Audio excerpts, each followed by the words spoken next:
Hello. Hi. Good evening, everyone. My name is Brian Robick, and I'm the Communications Director of the ACLU of Washington.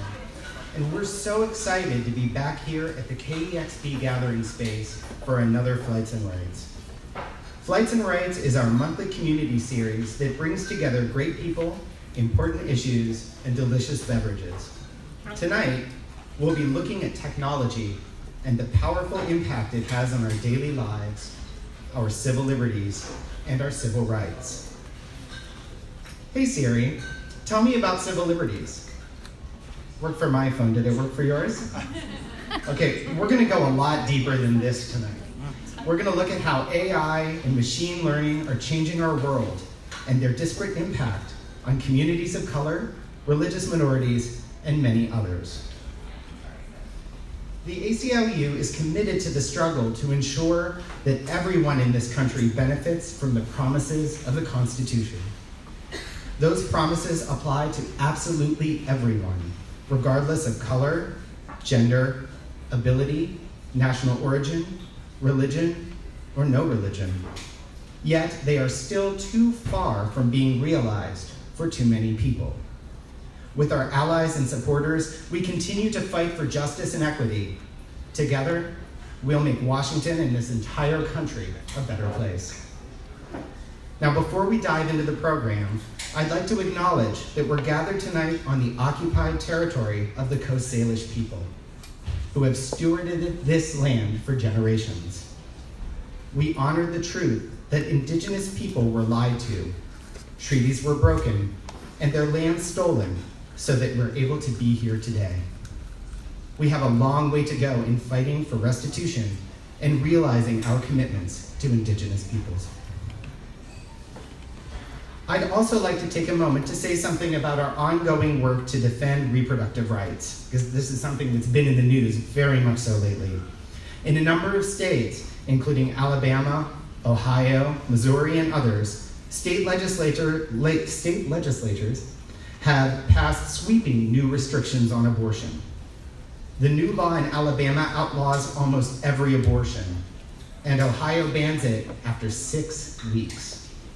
This is reckless. And to those who would try to legislate away a person's right to make their own decisions about their health and the welfare of their families, we say, we'll see you in court.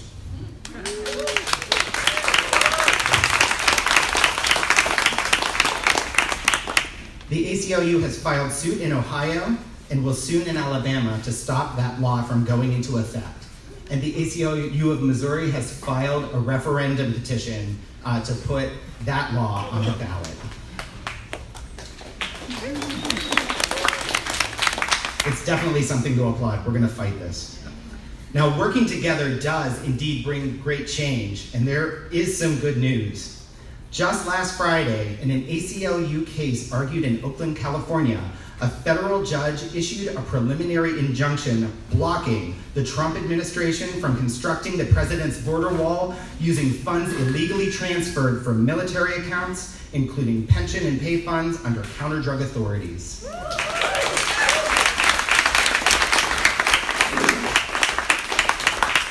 The ACLU is representing the Sierra Club and the Southern Borders Community Coalition, which have members who live in, protect, and treasure the lands that the Trump administration has targeted for construction. This fight isn't over, but with the temporary block in place, the court can make a final decision on our clients' claims against the announced projects, as well as consider challenges to new sections of the border wall as they are announced. The ACLU has a full plate defending the rights of all people, well before the 2016 election. However, under the current president's hateful agenda, we've truly been busy in the courts, legislature, and the community.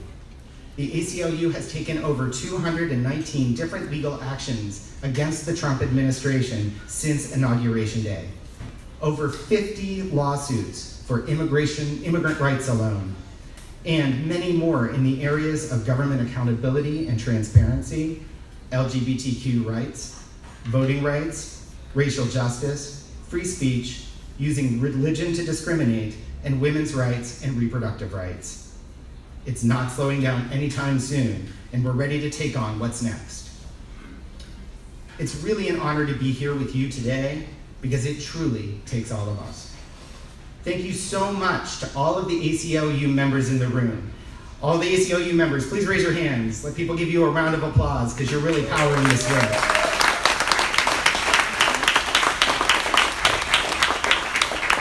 If you're not yet a member, please consider joining. It's not a lot of money and it's not a lot of time, but every person that we add to our roster is another card-carrying member to stand up against the hateful agenda of this administration.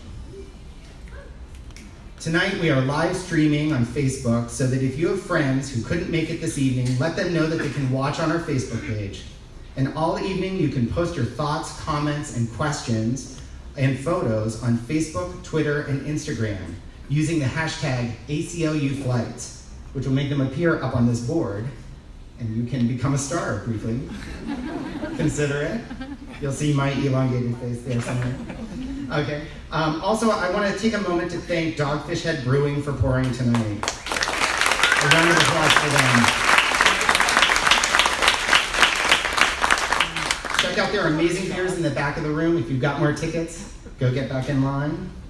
And thanks once again to KEXP for sharing this beautiful space with us. We really value our partnership with them, so thank you.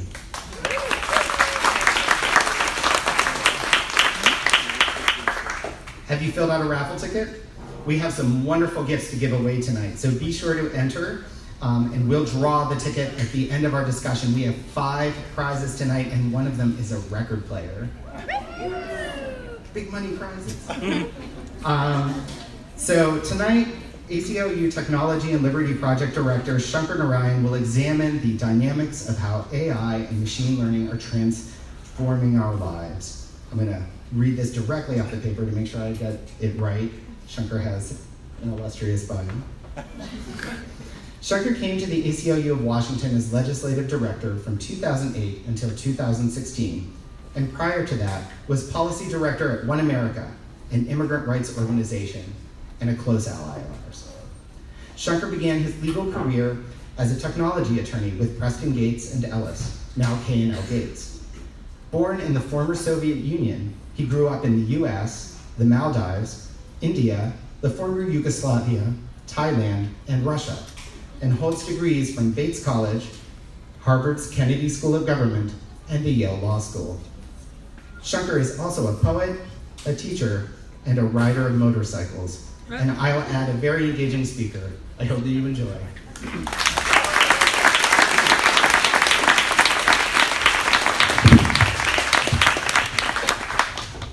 Good evening, everyone. How are you all doing?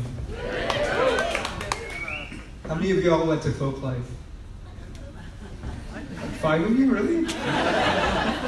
Oh, man. Okay, so I went to Folk Life, and I basically spent, the last several days wandering around these very grounds with my large dog, checking out free music in Seattle. It was amazing. I was kind of expecting a little bit of a Memorial Day hangover, but you all are awesome for being here today on the tail end of Memorial Day on what could not be a more important subject, right? Technology is basically the future of the world. Everything that happens to our communities happens through the medium of technology. And so what we're going to do today is delve into a little bit of that. I just want to note that, first of all, I do a talk that's a little bit more technical around bias and AI. This is not that talk. I also do a deeper dive into surveillance technologies. That's not this talk either. This combines elements of both of them. And if it whets your appetite, there will be opportunities in other forums for you to get even deeper into this space. So without further ado, let's start diving into it. I call this talk Tech Washed. I don't know if I coined that term. I mean, I did coin the term, but someone else may also have coined the term at the same time. And what I mean by that is a laundering of biases, hidden biases within technology, and the way technology is being deployed and is transforming many aspects of our lives. You know, everything from policing to housing to healthcare to labor and employment, on and on and on. So we'll talk about specific examples of what that looks like. So it's tech-washed, artificial intelligence, bias, community impacts, and democracy.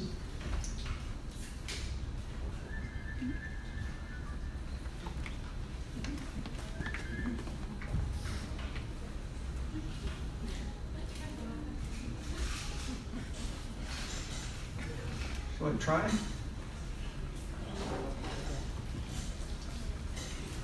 Oh, look at that. It's gone very meta on me. It's going straight to number 2.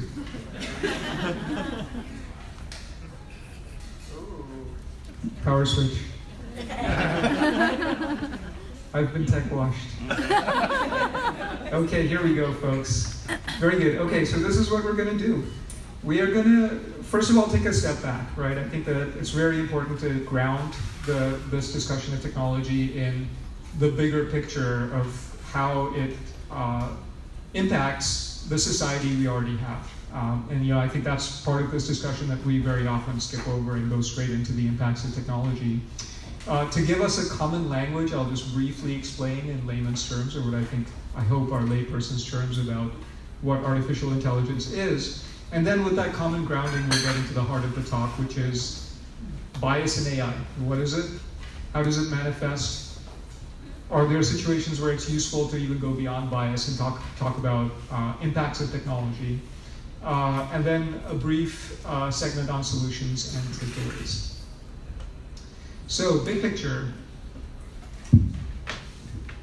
The narrative we're often presented about technology, right, is that technology is going to come in on a white horse, right? Our brick and mortar systems are broken. And no one's going to dispute that, right? Our brick and mortar systems really are broken. They're pretty terrible, right? We have a very inequitable and generally crappy world. And the narrative is that technology will come in, right, and fix all that's broken. You actually see tech companies investing heavily in this narrative, right? Look at ads, right, on your TV talking about AI, and you'll see they're largely in flowery terms, often with people of color, interestingly enough, talking about how great the technology is. The reality is that every technology is a set of value choices, right? So technology is not a neutral thing in itself. It often reflects the biases of the people that build it, the biases of the data that go into it. And there's not really a single neutral or sort of scientifically valid way to build a given artificial intelligence technology, right? If you're looking at a technology, you have to make the determination of what data your model is going to account for, right? What's in and what's out. That's a value choice, right? Based on your values. Those choices are actually made by people, right? They're made by human beings, the data scientists who build these technologies. And again, there's no neutral sort of perfect way to build a given AI system. There are trade-offs, right? So you might trade, for example, a little bit of precision in your tool for a little bit more fairness as defined in some way or other. And those are all, you know, those are all choices that often happen in a black box. But each choice, of course, then has impacts on what the technology does when it goes out into the world. Different groups of people win or lose based on those choices. And then the second thing, right? Every technology is released into a context of structural inequity. Don't worry, you don't have to read the small print. I will read it for you. It says, structural inequality is a system of privilege created by institutions within an economy. These institutions include the law, business practices, and government policies. They also include education, healthcare, and the media. What does this mean? You know, I think for my work, what it really means is that I'm sort of trying to build 2 airplanes, not just one, as I'm flying them, all right? I'm educating people about what structural inequity actually is, right? And you could call it structural racism if you're looking in the racial justice context, but there are many other kinds of inequity as well. And the idea is that every institution that we have out there is already infected in various ways by the structural inequity that's out there.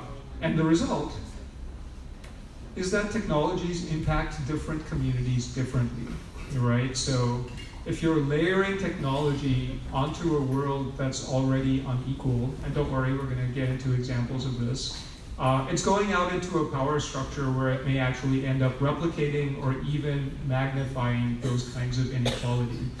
And part of the challenge we have is that we're not really thinking about that power structure, that context, because of course our policymakers haven't done a great job in adjusting our current frameworks, right? Even say our legal framework, right, isn't great at thinking about how structural inequity manifests.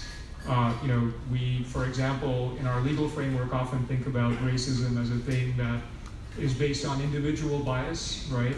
A bad actor as opposed to a structural, systemic thing that's in all of our institutions, and importantly, in all of our data that comes out of those institutions.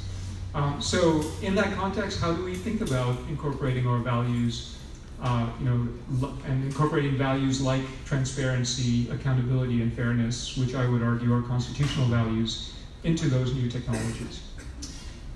It's important to note that this is not a new phenomenon, right?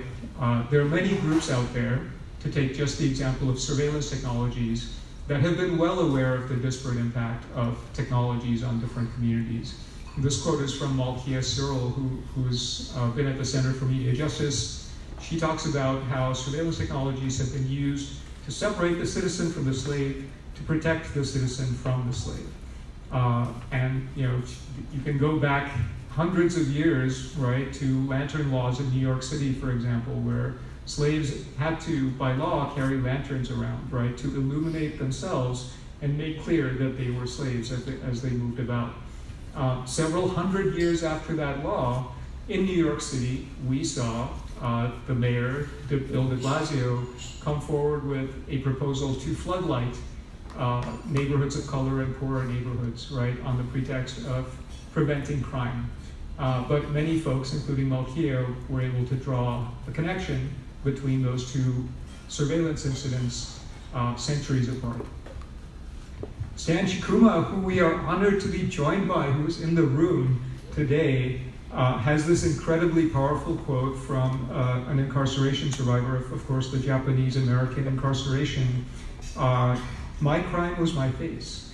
So what does it mean for one's face to be a crime in a society that is rolling out face surveillance technology that purports to determine people's affect, right? People's dangerousness or people's propensity towards terrorist acts, and make decisions based on that data science, even though in the social science world, we have long discredited those kinds of physiognomic theories, right?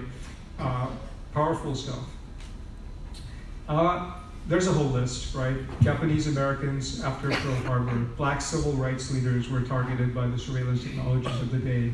Muslims in New York City after 9/11 were targeted without warrant or suspicion by license plate readers, by cameras, encircling mosques for years and years and years. This happened.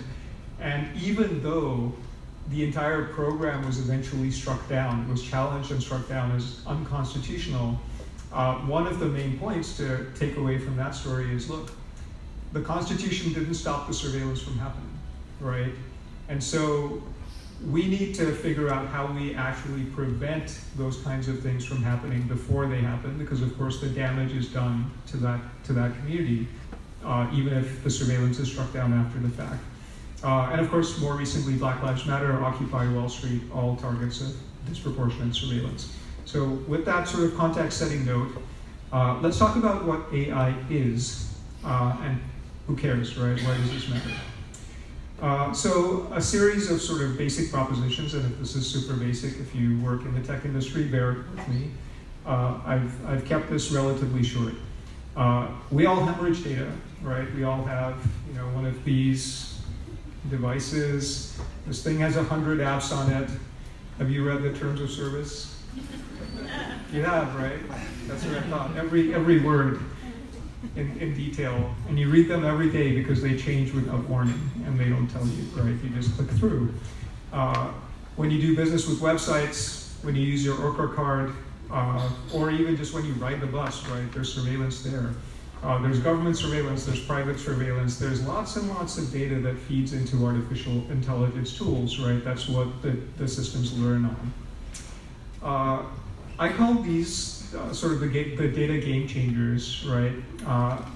Aggregation just means that there's a lot more data in one place than there used to be, right? I used to have a file cabinet in Seattle and another one in Tacoma that had a dossier on me, from 2 different police departments. This is not literally true, by the way. I'm sure I have some police dossiers, but I don't know what they are.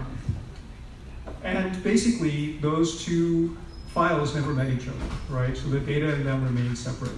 Now, we are creating systems that intentionally break down those silos, right? So Palantir, for example, is essentially privatizing the business of how police agencies communicate with each other. Not only that, but police agencies and immigration agencies communicating with each other. Not only that, but local, state, and federal agencies, right? So, and not only that, right? It's blurring the line between policing and intelligence, right? So there's a lot of silos that were just sort of de facto silos because of the limitations of the technology that are now being broken down. And this matters even more because, of course, with more data in one place, you can then run analytics, which is essentially your ability to draw inferences from any given set of data.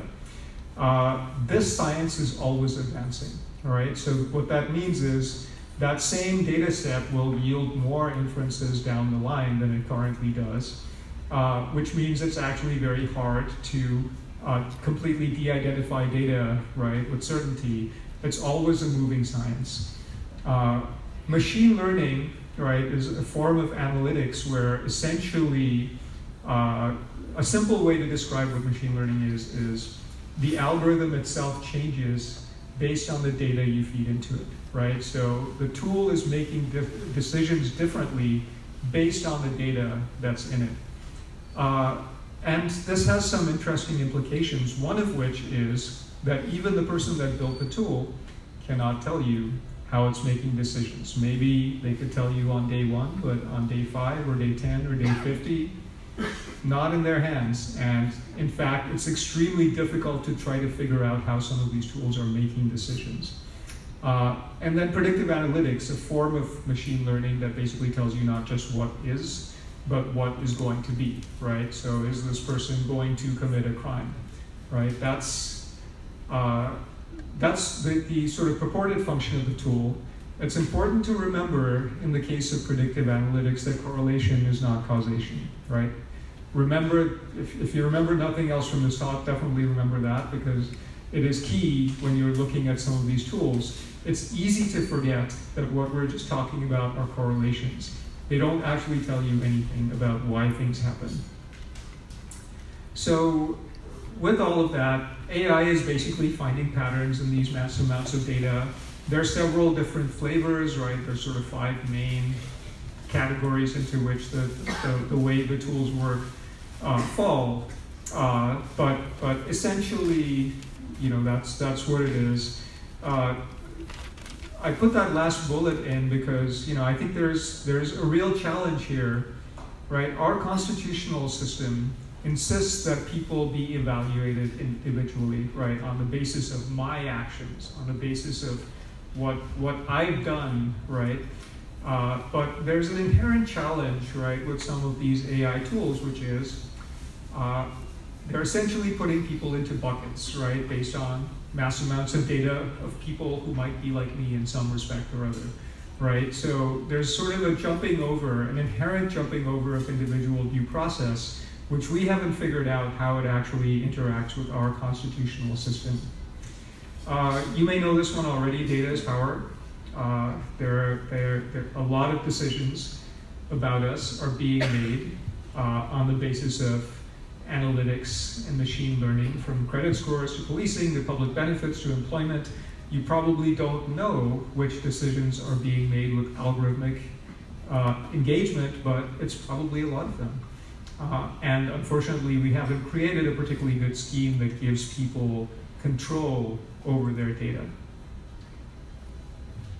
And people overtrust data and science, right? I'm putting science in quotes because, of course, there's also a problem with people mistrusting science in a very different context. How many of you read XKCD? The same 5 people who went to Folklife. Good job, guys. For those of you who can't see it, this is one of my favorite webcomics, by the way, and well worth checking out. It sort of engages a lot of these issues. And there's a person standing on what looks like a mountain of garbage, and the other person is looking totally incredulous and saying, "This is your machine learning system? What if the answers are wrong?" And so the data scientist just says, "Hey, no worries, right? Stir the pile until the answers start looking right." So the moral is, what's in the black box may actually be junk. And there are instances where, ACLU, for example, has won a court order to actually open up the black box and figure out what was inside. And when it becomes public, the internet lights up, right? It's like duct tape code that is actually still being used to send people to jail, and it's because of this effect, right? It's in a black box, no one gets to see it, no one gets to challenge it, and so it's science and it's data and therefore valid. So people do overtrust these tools. So with all of that context setting, let's talk about bias. What is bias? Oh, we're still going in a different order. Meta, totally meta.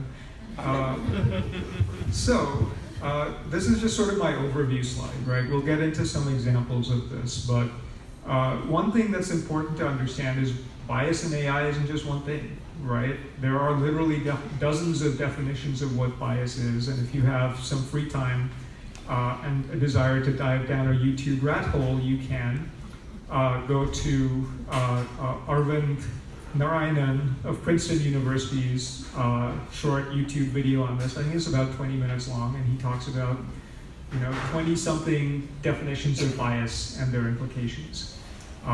It's important to also remember that some of these conceptions of bias actually can't coexist with each other, right? So, if the predictive parity definition of bias is satisfied, then maybe some other definition of bias may not be able to be. But more broadly, right, and this isn't even necessarily about bias in particular, but here are some ways in which problems, right, which, I feel like it's not necessarily productive to argue about whether they're biased or not. It's more important to argue about whether they're problems or not. Conception of the tool itself is one very big step that we often just skip over, right?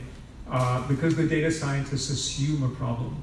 But really, the question we're asking the tool to solve determines the entire trajectory of the tool from that point forward. It's very different to ask a tool to assess at this very moment the likelihood that the person sitting in front of a judge is going to commit another crime, right? It's a different question than to ask what interventions are going to allow that person to reduce their chance of committing another crime, right? One is static, right? How dangerous is this person? One is really dynamic, right? What can we do to help this person succeed? And often we find, in this space that the bottom line is driving vendors towards a particular conception. In that case, the static risk assessments are kind of winning out. And that's unfortunate because we had actually started to get some success moving that field towards an outcomes-based approach where we really were trying to support people in not committing another crime. So what question are we asking the tool? Who makes the decision as to what the question is? And then does that framework of the technology increase or decrease inequity, right, out in the world? The design of the tool, as I mentioned before, is a big deal, right? Like, which data you include or exclude pretty much determines, right, what your tool is going to do in terms of impacts on human beings, and we'll look at some examples. The data, of course, right, is often one of the biggest entry points for bias because data in the context of structural inequity often reflects the biases we already have, right? So, for example, policing data, right, arrest data largely reflects how we police, right, where we police. And often neighborhoods that are poorer, blacker, browner, are over-policed. And so it's not necessarily because more crime happens there, but it is certainly the case that those folks are more likely to be over-entangled in the criminal justice system, disproportionate to the amount of crime that happens in those neighborhoods. And then finally, implementation, right? At the end of the day, the tool goes out into a power structure. If it's in the hands of police that have bad policing practices, as we'll see, it actually then exacerbates their ability to do harm. So this is another one that I put in really, really big print, because when I first started talking about this, I feel like, several years ago, I feel like folks were incredulous, but there is just more and more and more data to support this proposition that if you're not intentionally building your tool to break down bias, you will probably worsen it in some way, right? It actually amplifies bias. And now people will say, well, aren't humans terribly biased? And yes, humans are biased, but humans are biased in a lot of different directions often, right? And you're replacing that with the bias in a technology that often reflects the winners and losers, right, in our existing system of structural inequity, and that is a major problem. So we will talk more about that. I like to use Professor Laura Moy's sort of taxonomy of bias. She wrote this great paper about policing technologies. She looked at the use of cell site simulators, right, which are these devices that hook up to your cell phone without you knowing it.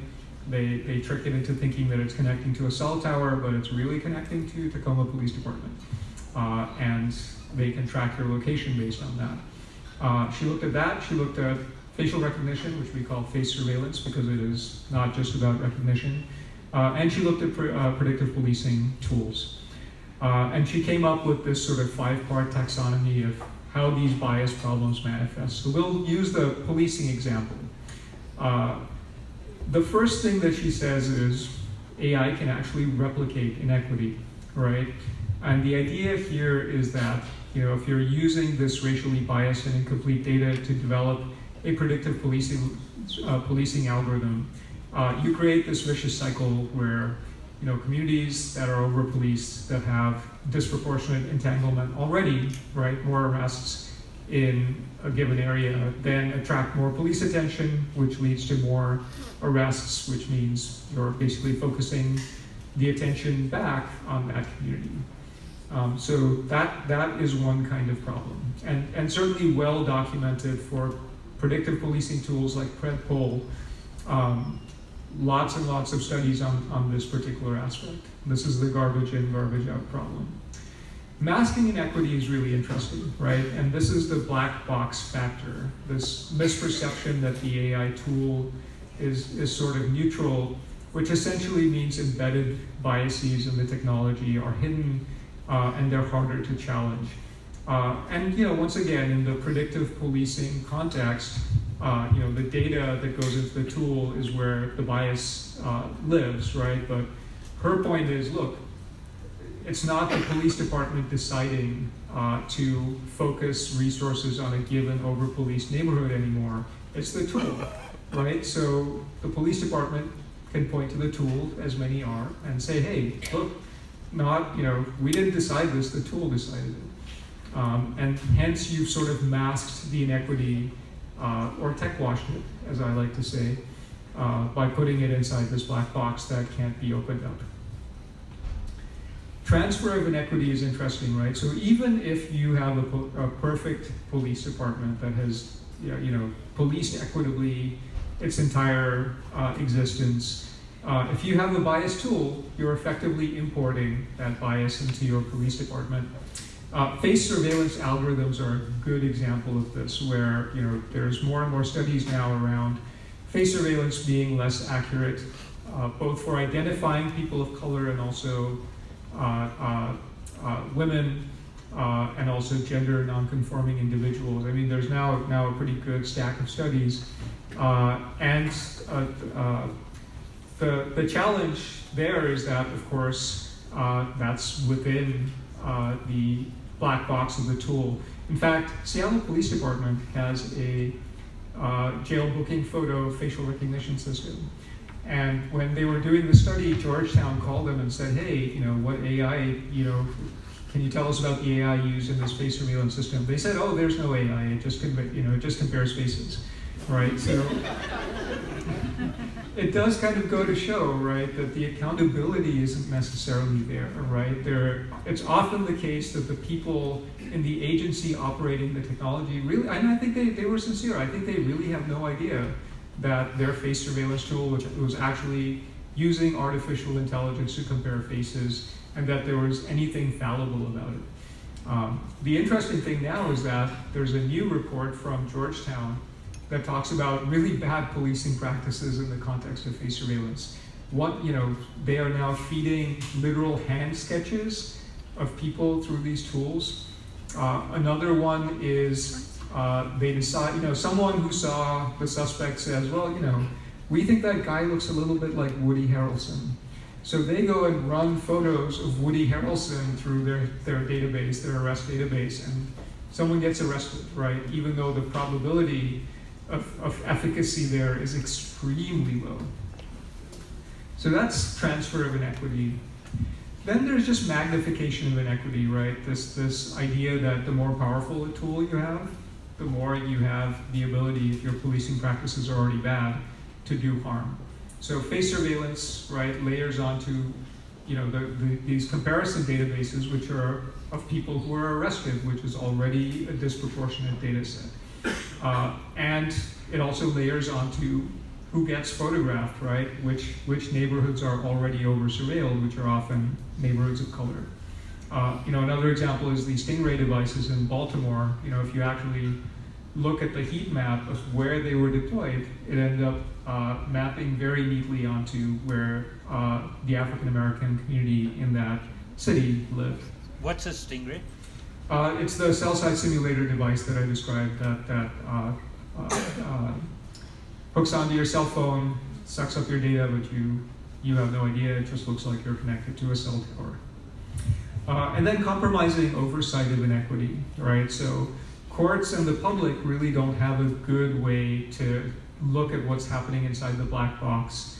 Third-party vendors often aggressively market some of these tools to police departments, say, and the public decision maker never gets to actually review it. Now, happily in Seattle, we have a process called the Seattle Surveillance Ordinance that is supposed to prevent that. And we are also trying to enact legislation on the state level so that every automated decision system undergoes some form of public review, importantly, before it's thrown out there and not after. But right now we have lagging legal frameworks, right? These vendors can use trade secret, they can use non-disclosure agreements, they use them very aggressively to circle the wagons and protect what's in the black box. Here's a question, right? Is bias fixable? There's more and more efforts, right? Because everyone's adopting the language of bias, right? Especially in the last couple of years. It turns out it's really, really difficult to fix. It's very, very difficult to be fair to every group at once and sort of allow everyone to win. My experience has been that when you find bias in a tool, it almost never results in a tool not being used, right? So we have a fundamental challenge in our mechanisms, which is basically that we often skip over the yes-no question and get straight to, well, we assume this tool is good, right? It's just how we're going to implement it and with what rules. Which is reflected in sort of the move fast and break stuff approach, where there's lots of research, there's this narrative of tech optimism, and we sort of continue to charge ahead. Now, I want to say, by the way, people often say, when I spoke to All Tech is Human, the moderator, I had never said I was a tech pessimist, right? But she said, well, I hear you don't like tech. I want to say I love tech, right? Like I probably wouldn't have become a tech lawyer had I hated tech and been this quick cave-dwelling Luddite, which I'm not.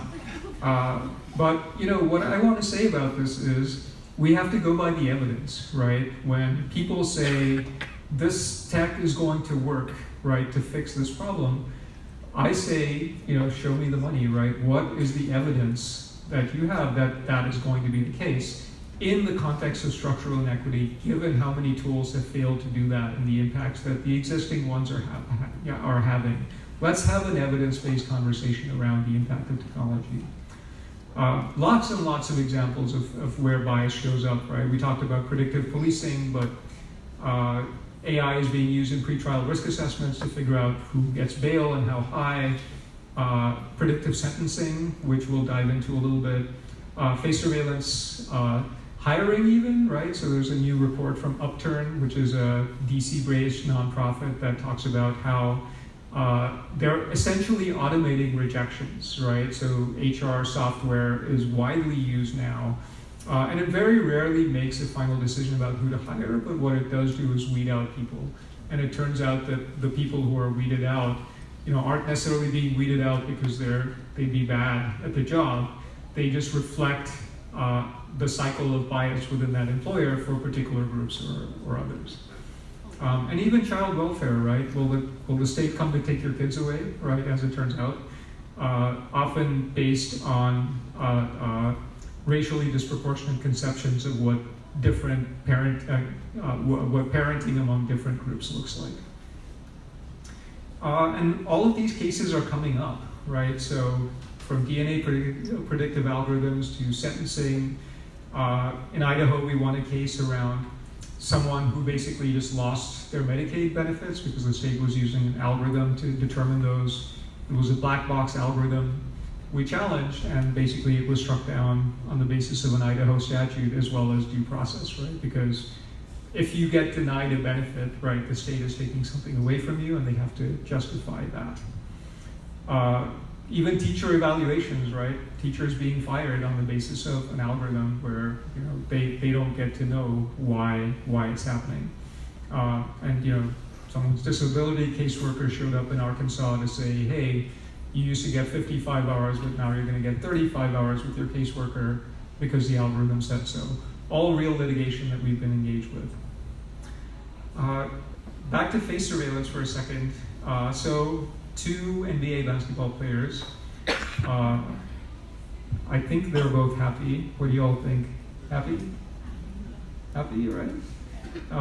So what those numbers are the determination by a face surveillance algorithm, which says that one of these people is 57% happy and 0.1% angry, and the other one is 39% happy and 27% angry.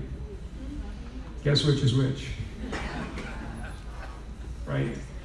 Right, so, imagine a tool like this, right, incorporated into a police body camera, right, where an African-American man is standing in front of the person and the body camera is telling them that this person is 27% angry, right, even if he's smiling at the officer.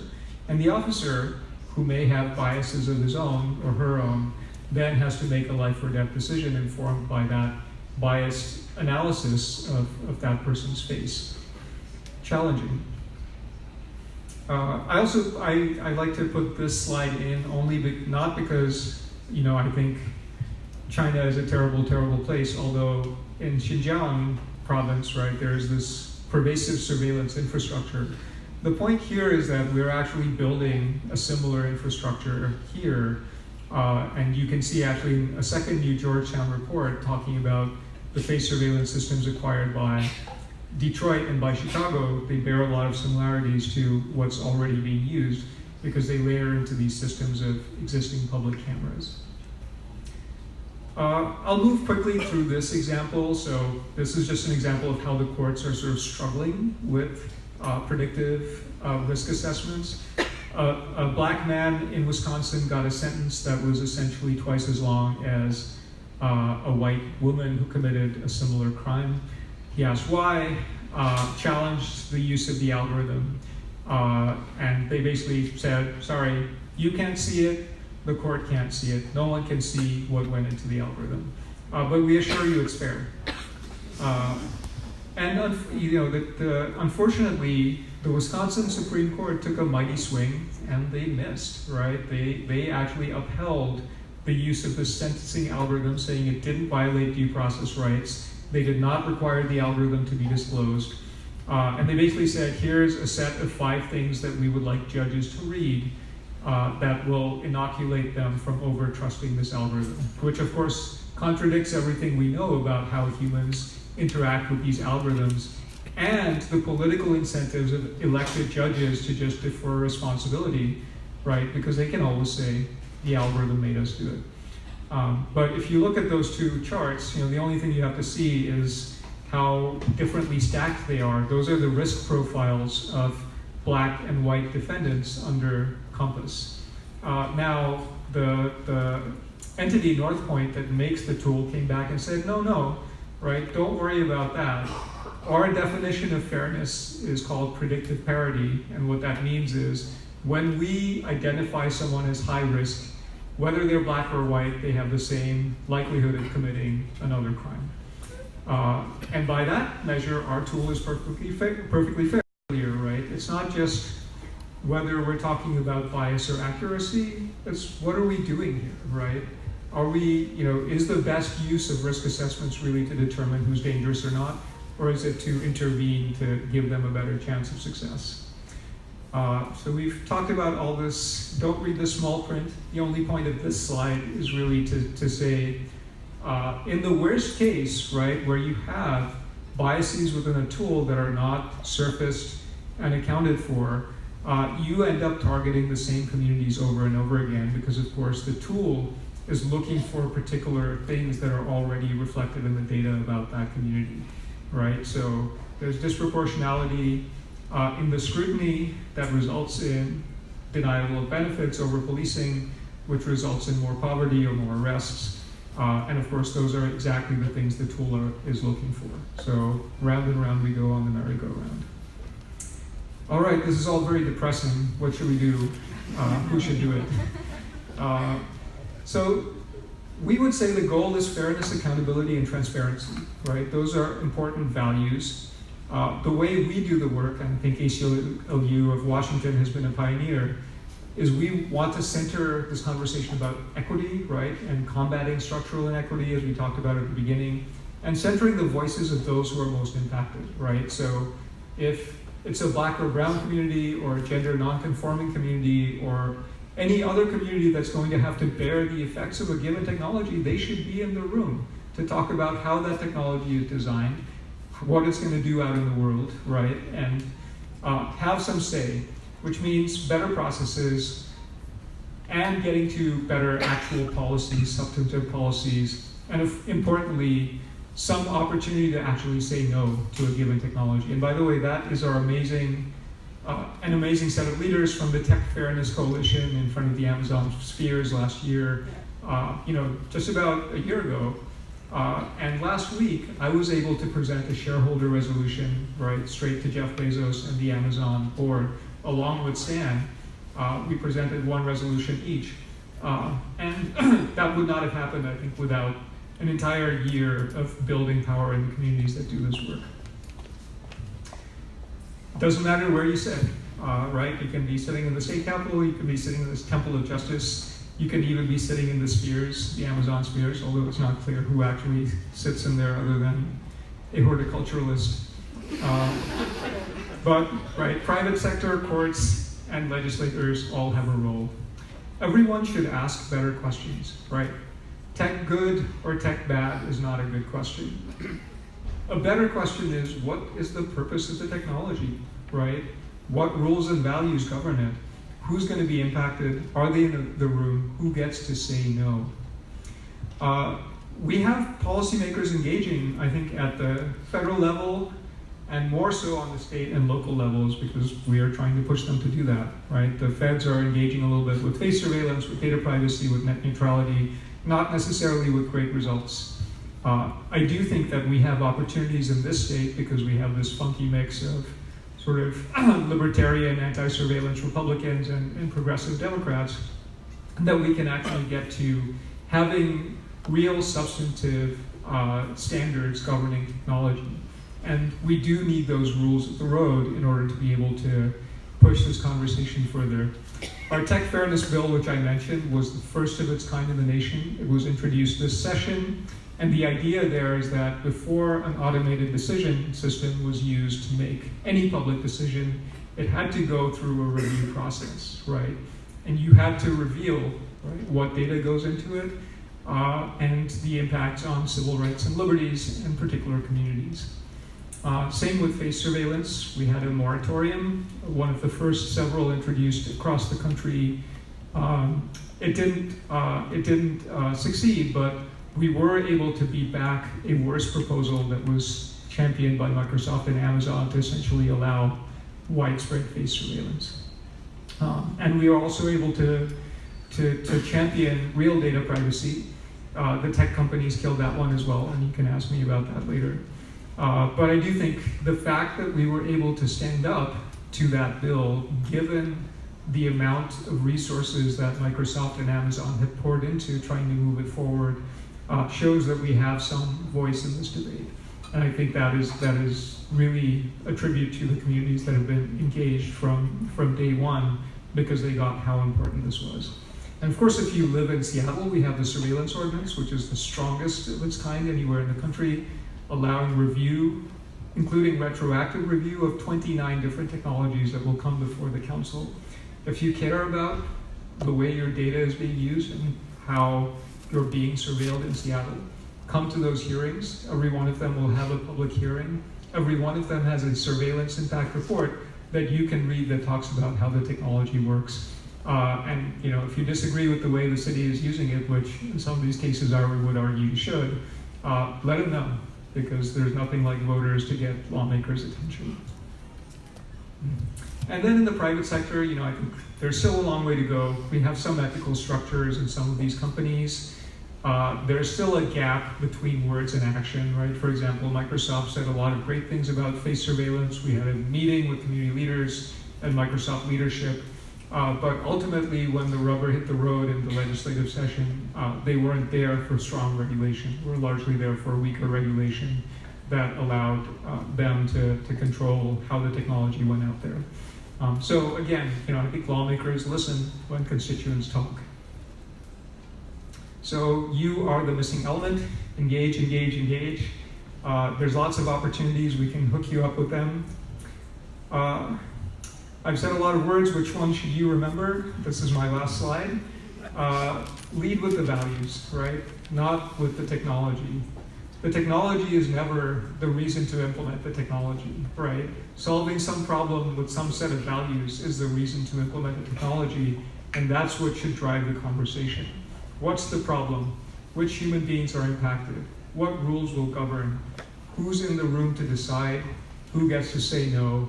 And then finally, right, what's the impact on structural inequity and on the values of fairness, accountability, and transparency? So that's it. This is our small but mighty Tech and Liberty Project team. And now I'm going to hand it back to Brian to moderate.